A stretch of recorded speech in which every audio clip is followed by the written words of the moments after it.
Happy holidays, Internet. It's me, miabyte, and I am building a snowman within the confines of my mind because we hardly ever get snow in Britain.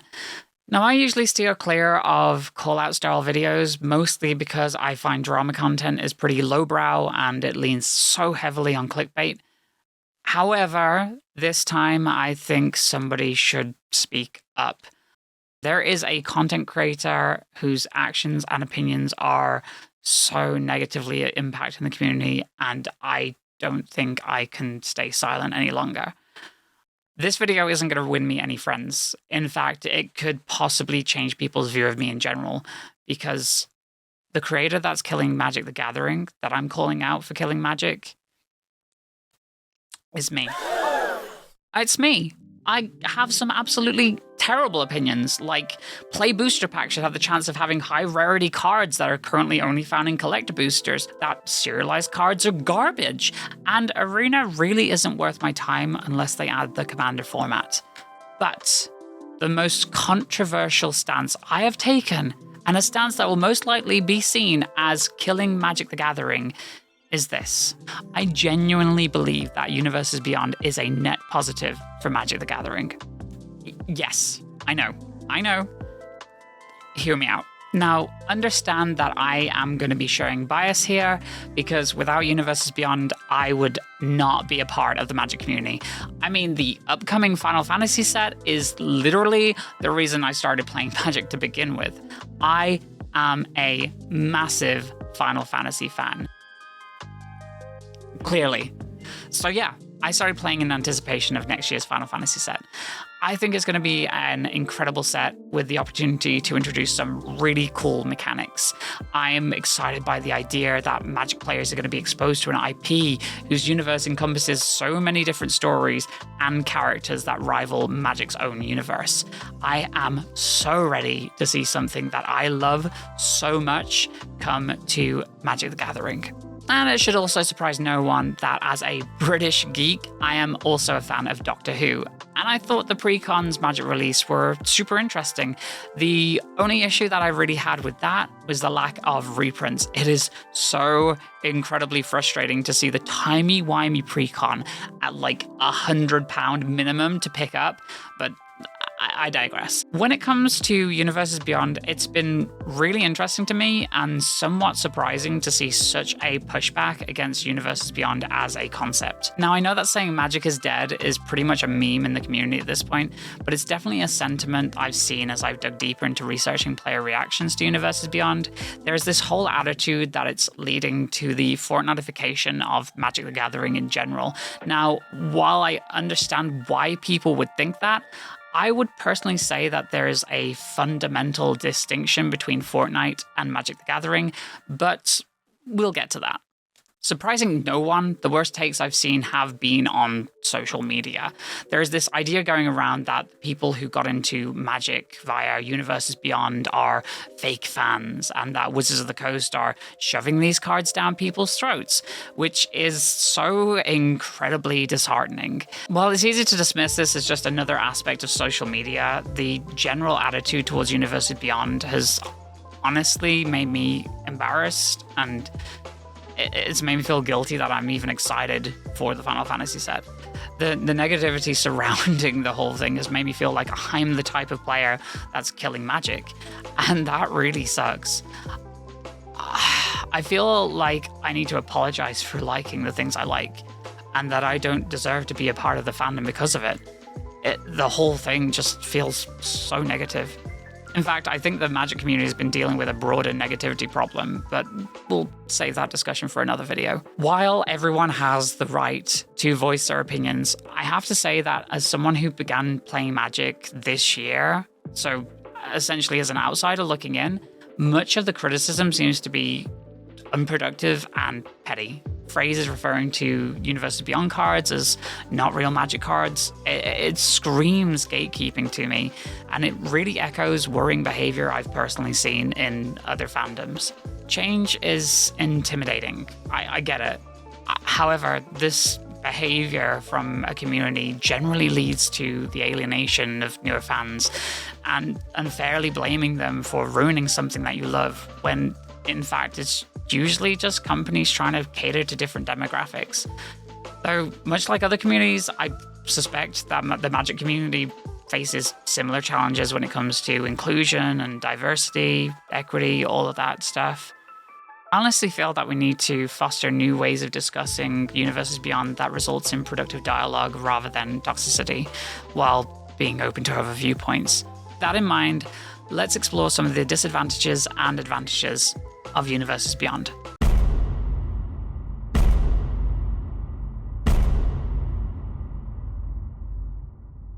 So as I understand it, Universes Beyond has never been a massive deal, as its legality has been relegated to the non-standard formats. For instance, with Lord of the Rings, Wizards of the Coast made the decision of making that set modern legal, but not legal in standard. And unfortunately, that decision led to the One Ring becoming so dominant in the format that it meant that players choosing not to put it in their decks were at a major disadvantage. So when WotC announced that Universes Beyond sets would be legal in Standard and Pioneer, it caused a lot of backlash. No longer will Standard and Pioneer players be safe from the likes of Cloud Strife and Peter Parker. Players will now be forced to play against these cards, and if Sephiroth becomes an incredibly powerful card in the meta, these same players will either have to invest in those cards or be left behind, which isn't exactly fair, especially if prices soar much like they did for the One Ring. But at the same time, there is apparently a portion of the legacy player base that welcomes the inclusion of Universes Beyond cards into Standard, or at the very least is indifferent to the idea. The types of players that are just going to prioritize playing the most powerful cards regardless of the potential lore implications. For them, it's all about the meta.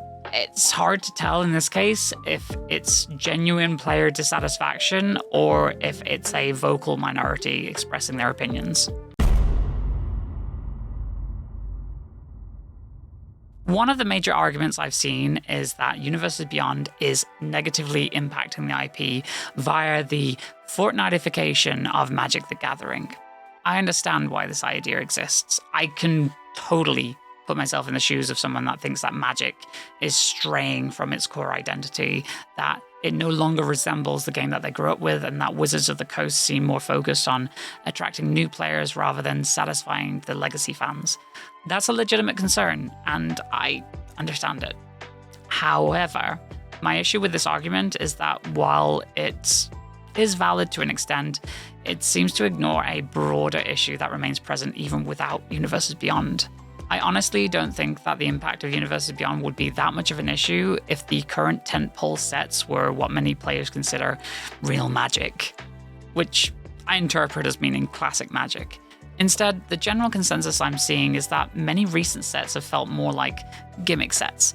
And if that's the case, then Magic hasn't really been Magic for a long time. Take, for instance, Murder at Karlov Manor, a set themed around murder mystery, or Outlaws of Thunder Junction, the Western set. Or even Bloomborough, that was essentially an homage to Redwall in everything but name. I mean, Duskmourn tapped into horror movie nostalgia, with references to iconic horror films such as The Shining, Saw, Child's Play, and so many more. Even the upcoming racing set, Aether Drift, directly nods to Akira in its key art. So I gotta ask, is this an improvement? Do these sets evoke classic Magic? Does it make a difference that there are legally distinct Ghostbusters flavored cards instead of actual Ghostbusters cards? Although granted, those actually exist as a secret lair, but you get my point. If WotC released a superhero-themed in-universe set instead of the Spider-Man Universes Beyond set, would that be better for you? And besides, what fun is the multiverse if they only ever visit high fantasy planes? I personally think that these gimmick sets are super interesting to explore, even as essentially legally distinct IP sets. It's just that people seem to be annoyed that they expand the universe of Magic in a direction that doesn't look like classic Magic. But at the same time, if every Magic set that came out was just high fantasy themed, would that not eventually just diminish its appeal? We just had Foundations release, which was incredibly well received for its return to classic Magic. But would it have had the same impact without the preceding gimmick sets? I doubt it. The alternative may probably likely have led to player fatigue. Not to mention that the narrative already has its issues, especially if you consider the sparse narrative through line since the story reached the climactic Avengers Endgame-like peak with War of the Spark. And if my conversations with legacy Magic players are to be believed, has struggled to maintain a story arc lasting much longer than a single set release. That said, we can delve deeper into the overall direction or lack thereof of the broader narrative of Magic the Gathering some other time. The crux of my argument is that these new themed planes are a strategic departure from the traditional Magic formula, aimed at attracting in new players and preventing stagnation. And from what I can tell, it's working. Sets like Bloomborough got people in my own personal friend circles talking about picking up the game, and to me that's really impactful and somewhat fantastic. That aside, there is another fundamental problem with claiming that Universes Beyond is leading to the fortnightfication of Magic. I've heard this argument that Universes Beyond is like if Jace suddenly turned up in the next Star Wars movie, but that seems somewhat disingenuous. If anything, it would be more like if a Magic character showed up in a side Star Wars project. Like that weird Lego film that does all this crazy stuff like Darth Jar Jar, but is decidedly non-canon to the franchise. Because unlike Fortnite or Super Smash Bros., where crossover characters actually influence the canon of the game's world, Magic maintains a distinct boundary that doesn't touch the broader Magic lore. You're not going to find Lara Croft hanging out with Nessa or Nico Bolas going up against Sephiroth. Well, not in the canonical sense anyway. You might see it in-game, but it's not going to be canon to the lore. So with that said, if you are a lover of classic Magic, then the current in-universe sets are already diluting the IP. And crucially, in terms of the lore, Universes Beyond doesn't actually touch that.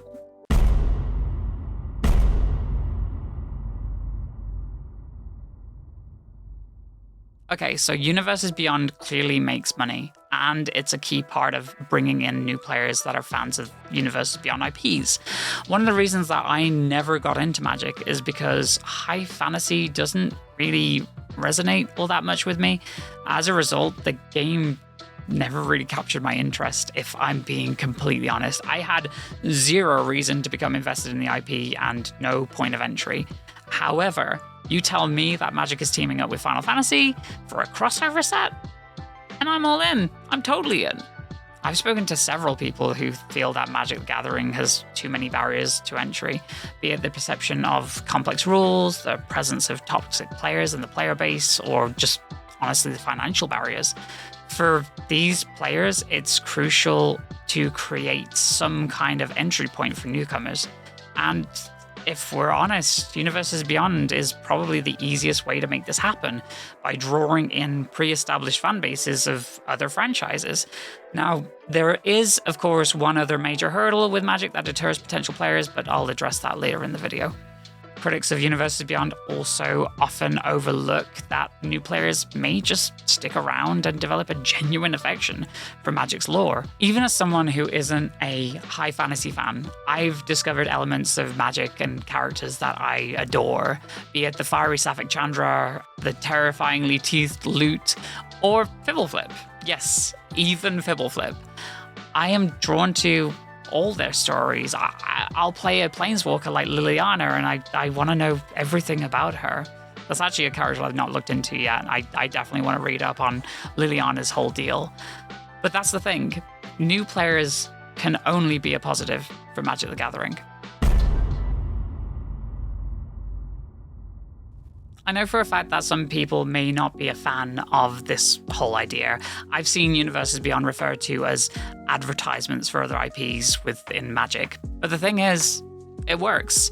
It's synergy that successfully draws longtime players into exploring other IPs. Take Pleasant Kenobi, for instance. Vince ended up investing time into watching Doctor Who because of the complexity of the mechanics in the Doctor Who precons, which is amazing to me. And I think that's something incredibly important to consider. My mind races thinking about the potential mechanics of something like Final Fantasy. Will there be a limit break mechanic? And if so, how would something like that even be implemented? I mean, in Final Fantasy, the actual game Final Fantasy, the limit break mechanic is essentially a special move that's unlocked by either time in a battle or by receiving a certain amount of damage, though this slightly differs in both name and function across different games, but again, that's besides the point. So how could this concept translate into Magic? Perhaps it could involve counters that accumulate each time a creature survives a turn, or alternatively takes damage while blocking, or it could be something completely different. It's just fun to think about and fun to see these things potentially implemented into the game. I doubt that there'll be many flying creatures in the new Spider-Man set, so what new mechanics could Magic designers come up with to explain swinging through a space like New York City? These questions make me so incredibly excited to see how these ideas will be realized in their respective sets. They could lead to positive long-term mechanical changes to Magic, while also introducing fans to new worlds they'll cherish. Time will tell.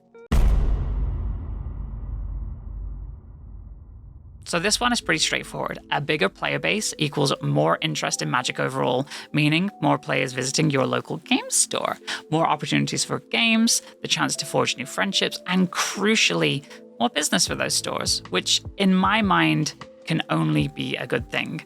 I want to see all of my friends getting into Magic the Gathering, and if novel sets like Gimmick or Universes Beyond sets do that, then I'm all for it. However, a question still remains. Why is the further push of Universes Beyond occurring in the first place? Do Wizards of the Coast really abhor their player base? Do they want to sabotage the Magic IP? No. It's obvious that this is all part of Wizards' strategy to grow Magic the Gathering as a brand. So, what is the reason? The easy answer, of course, is money. But I personally think the reality is a little bit more nuanced than that. Magic the Gathering has become a vital revenue source for Wizards of the Coast and its parent company, Hasbro. It's essentially their golden goose at this point. And with other Hasbro products and ventures, such as the film division struggling, there is likely pressure to further Magic's growth and prop up the company overall. While I was researching for this, I actually saw a video from Gone Rogue Games which delved into Universes Beyond in Standard, and it raised an incredibly salient point. And that's that Lorcana has basically caused the proliferation of Universes Beyond. Lorcana took mechanics from Magic the Gathering and put a spin on it, which made Lorcana essentially Magic without a stack, meaning that WotC pretty much no longer has an edge when it comes to mechanics or IP. So leaning into Universes Beyond is a way of ensuring that Wizards keeps its player base numbers competitive with other TCGs instead of falling behind.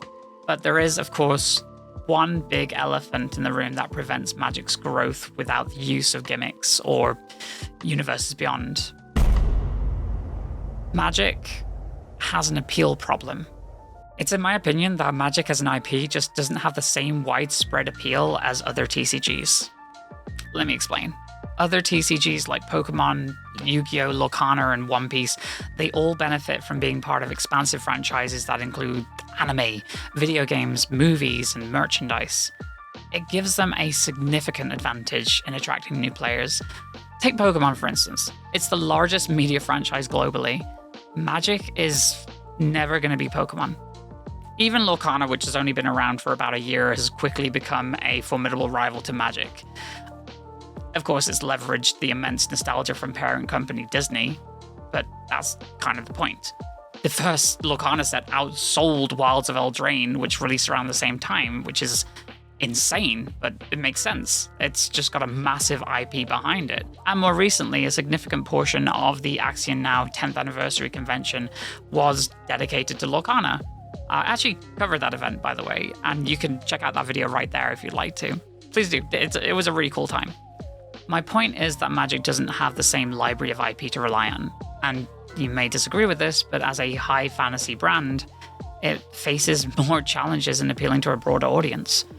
Unfortunately, outside of franchises like Game of Thrones and Lord of the Rings, high fantasy doesn't resonate with as big of an audience when going head-to-head with the likes of animation. It just doesn't have the same mass appeal. If Magic can't grow the brand through ancillary products, then Universes Beyond may be the only viable path. Compare Magic to Wizards' other baby, Dungeons & Dragons. While Magic the Gathering may generate more revenue for Hasbro, it doesn't quite capture the cultural imagination in the same way that D&D does. I mean, just consider how frequently Magic is referenced to in popular television compared to D&D. There's a massive difference. This is why WotC has been exploring other ways to expand the IP. The prolonged production of the upcoming Netflix animated series is likely for this exact reason. They know they need to find new ways to expand the player base to compete with other TCGs. And honestly, who wouldn't want to see an Arcane level adaptation of Magic the Gathering on screen? Who doesn't want to see more Magic the Gathering video games set in the universe that aren't card games? I would love to see the world of Magic explored in different mediums, but you can't just do that overnight. Wizards want to bring more players to the table, but the question is, do you? And if so, how would you do that? What is the solution if not Universes Beyond? It really feels like it's here to stay, and no amount of complaining is going to change that. I am not suggesting that you shouldn't express your concerns. You absolutely should, and it's important that you do. But at this point, anytime there is a Universes Beyond announcement, it seems like the same conversation keeps happening every time. So if you are going to voice your frustrations, maybe consider aiming your criticism at more important issues that lead to the proliferation of Universes Beyond, like, say, the lack of cohesive ongoing narrative in core Magic sets and the lack of ancillary products that draw new players in. That said, I do want to know what you think. Imagine you are the CEO in charge of the future of Magic the Gathering. What would you do? Please jump into the comments below and let me know. And most importantly, try to be kind to each other. That's seriously the most important thing. As usual, if you enjoyed this video, consider subscribing and hitting the like button. And if you really like me, maybe become a patron. Going forward, patrons will have their names at the end of every video, and $10 patrons will, receive a shout out or something. I'm still figuring that out. But until the next video, I'll see you next time. Bye for now.